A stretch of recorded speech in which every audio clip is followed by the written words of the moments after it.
Here's what's been happening in Conservative Canada. The Trudeau Liberals shut down Parliament just as Donald Trump threatens our economy with crippling tariffs.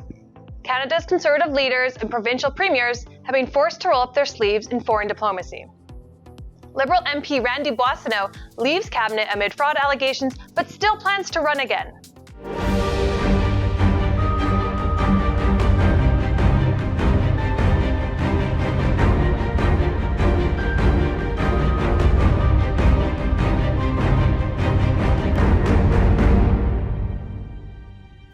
On January 6th, Prime Minister Trudeau announced he was shutting down Parliament so the Liberal Party could hold a leadership race. I intend to resign as party leader, as Prime Minister, after the party selects its next leader through a robust, nationwide, competitive process. Trudeau's resignation comes in the wake of pure chaos in Parliament, caused by the sudden resignation of then Finance Premier and Deputy Prime Minister Chrystia Freeland. It was the day she was to give the much-anticipated fall economic statement. Mr. Speaker, just to underline the chaos we're faced with here, the Finance Minister resigned the day she was to present the fall budget, which was going to contain a massive deficit overrun. The job then went automatically to the Industry Minister, who immediately resigned, like on the spot, which then went down the line, and the next person in order was the famous two Randys. And they're not available to do the job either. We're now less than 2 hours away from the fall economic update. The Liberals repeatedly responded to questions in Parliament that the fall economic statement would still be given that afternoon. Mr. Speaker, it was a serious question. Who is the Finance Minister? We look forward to presenting the fall economic statement later this afternoon. But when the time came, there was no speech. Given what happened earlier today, I would like to inform the House that notwithstanding, there will not be any the Finance Minister's statement at 4 p.m. today. Now Chrystia Freeland is running for leader of the Liberal Party and trying to distance herself from Justin Trudeau after years of being at his right hand. You know, Nick, for me, this campaign has been a real liberation. It is great to be able to say exactly what I think, to speak as a leader, and to speak in my own voice. I am loving it. Another high-profile Liberal running for Justin Trudeau's job is his friend and economic advisor, Mark Carney. The federal Liberals are worried about themselves while Canada faces a critical challenge. President Trump is going to impose crippling 25% tariffs on Canadian products sold to the U.S. We're thinking in terms of 25% on Mexico and Canada because they're allowing vast numbers of people. Canada's a very bad abuser also. Vast numbers of people to come in and fentanyl to come in. Conservative leader Pierre Poilievre says it's the Liberal government that has made Canada vulnerable. By blocking pipelines and LNG plants in Canada, the Liberals have forced Canadians to sell almost all of our energy to the United States, giving President Trump massive leverage in making these tariff threats.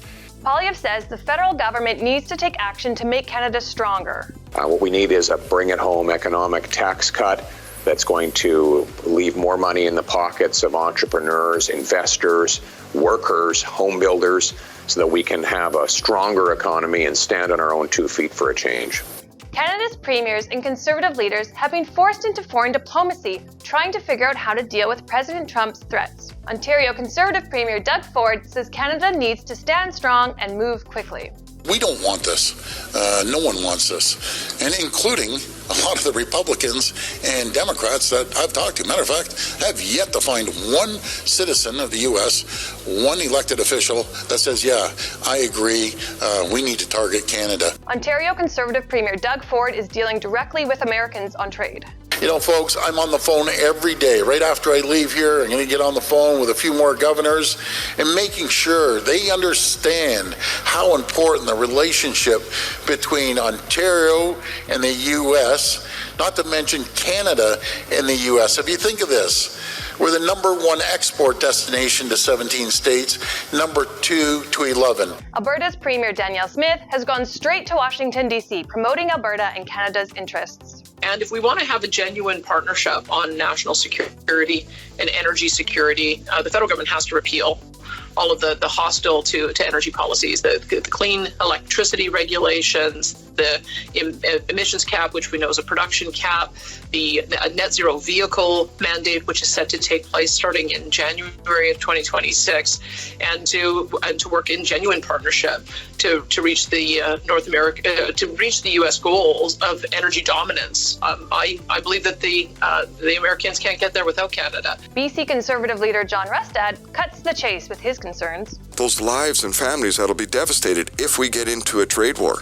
We should be doing everything we can to avoid that, not try to figure out, how we can fire a pop gun, at the U.S. border. Nova Scotia Conservative Premier Tim Houston says it's time for Canada to remove interprovincial trade barriers. Nobody wants the Trump tax, so we have to use this time as a rally call to strengthen Canada.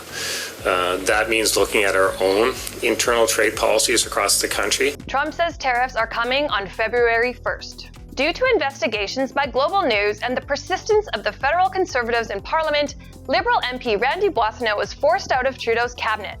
Yet on January 15th, he announced he is going to seek re-election. Employment Minister Randy Boissonnault has been removed from cabinet, though he will remain in the Liberal caucus. The MP from Edmonton has long been under a cloud of controversy related to the business dealings of his former medical supply business. You see, Randy Boissonnault was supposed to stop managing his private businesses when he became a cabinet minister due to conflict of interest rules.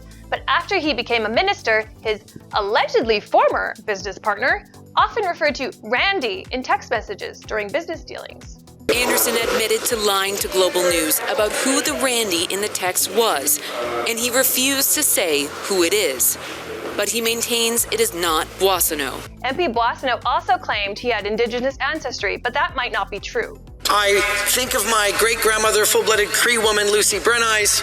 Boissonnault also faced questions over his claim he was non-status adoptive Cree. Et mon nom en Cree qui est Homme Aigle Fort. Claiming his Cree name was Strong Eagle Man. The Liberal Party showcased Boissonnault as an Indigenous MP, and he sat as a member of the Liberal Indigenous Caucus. Have you ever claimed to be Indigenous? Mr. Genuous, I'm not Indigenous, and I've never claimed to be Indigenous or to have Indigenous status. This is a distinction. I'm not sure where you're going with this, but I'm not Indigenous. Even worse, it looks like Boissonnault's now former business, Global Health Imports, falsely claimed to be an Indigenous business to help it get government contracts. It's our position in the Conservative Party that this company, owned by a member of the Liberal caucus and responsible for Indigenous identity fraud, should no longer be eligible to bid on government contracts. Conservatives want to know, why did it take so long for Boissonnault to be removed from cabinet? The Prime Minister knew the minister was directing his business illegally from inside cabinet. He knew the minister had claimed there was another Randy when there was no other Randy. He knew that the minister had falsely claimed to be Indigenous in order to take money away from real Indigenous people, and yet he stood by him up until yesterday. But wait, there's more. The Edmonton Police Service is also investigating Global Health Imports on separate allegations of fraud. The company is alleged to have sold millions of dollars worth of gloves to a U.S. company, but then never delivered the product. In an affidavit, which Weber says he sent to police in July, he alleges Boissonnault's former business partner, Stephen Anderson, through his corporations, was running a fraudulent scheme. Will Boissonnault be able to keep his seat? He'll have to contend with Conservative Party candidate Syed Ahmed. Time will tell. And that's it for this week. Be sure to like and subscribe to our page and sign up for our free email updates. Stay in the know with what's happening in Conservative Canada. Thanks for watching.